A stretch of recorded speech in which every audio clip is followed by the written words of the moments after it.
সন্দেশখালী নিয়ে যখন এরকম শিলিগুড়িতে উত্তেজনা, তখন সন্দেশখালী উঠল, সিবিআই তদন্ত উঠল, একেবারে সুপ্রিম কোর্টে রাজ্যের চ্যালেঞ্জ হাইকোর্টের রায়কে, আর সুপ্রিম কোর্ট বহাল রাখলো সিবিআই তদন্ত। সিবিআই তদন্ত করছে। এখন কথা বলবো, বিস্তারিত কথা বলবো মৈত্রেয়ীর সঙ্গে। মৈত্রেয়ী, কি জানা যাচ্ছে এখনো পর্যন্ত?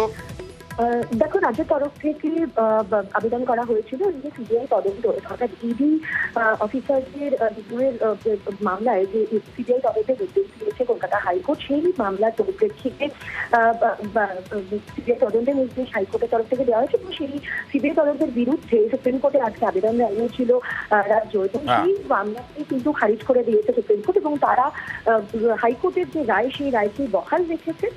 এবং সেখানে এই প্রশ্নটি উঠেছে যে কেন শেখ শাহজাহানকে এতদিন অব্দি অ্যারেস্ট করেনি এবং অ্যারেস্ট করতে কেন এতটা ডিলে হলে, সেই প্রশ্ন উঠে তোলে আজকে সুপ্রিম কোর্ট। এবং একই সঙ্গে তারা তাদের অর্থাৎ হাইকোর্টের যে নির্দেশ সিবিআই তদন্তের, সেটাও বহাল রেখেছে।